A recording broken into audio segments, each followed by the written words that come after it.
Many advertisers aren't sure which keyword match type they should use. Broad is the default match type for keywords in Google Ads, and that's what Google recommends as well.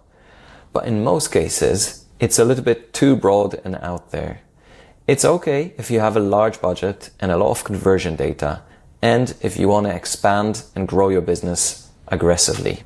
Exact is really good when you know what searches have converted for you in the past. If you have searches that have converted multiple times, you should probably target them with exact match to make sure that you maximize the reach on those specific high converting terms.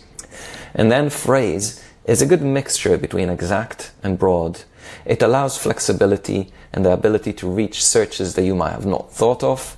At the same time, it doesn't veer too far from your original intention.